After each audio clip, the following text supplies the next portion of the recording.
একদল বলছে এবার পুজোয় ফেরা যাক, আরেক দল বলছে থাক এবার পুজো বন্ধ। আমি খুব সাধারণ মানুষ, আমার সাধারণ বুদ্ধি চিন্তাধারা দিয়ে আমি এইটুকুই বুঝি যে দুর্গাপুজোয় তো নারী শক্তির আরাধনা করা হয়। মা দুর্গা কিন্তু অসুর নিধনের পর আবির্ভূত হননি, বরং আবির্ভূত হয়েই অসুর নিধন করেছিলেন। তাহলে হোক এবার পুজো, মা দুর্গার আরাধনার মাধ্যমেই হয়তো হবে দুষ্ট দমন, অশুভের অবসান। প্যান্ডেলে প্যান্ডেলে শঙ্খ আর উলু ধ্বনি দিয়ে আমরা নারীরা বরণ করে নিই নারী শক্তিরূপী মা দুর্গাকে। লড়াই থামবে না, বরং আরও জোরদার হবে দেবী দুর্গার আরাধনার মাধ্যমে।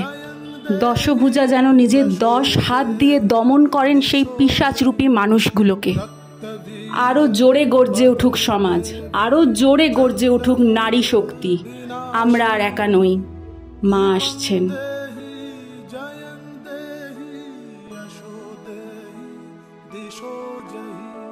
निशुम्भ शुम्भ निर्णाशि त्रैलोक्य शुभदे नमः।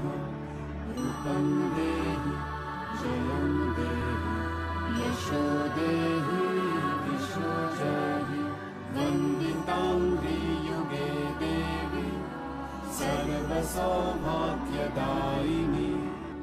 रूपं देहि जयं देहि यशो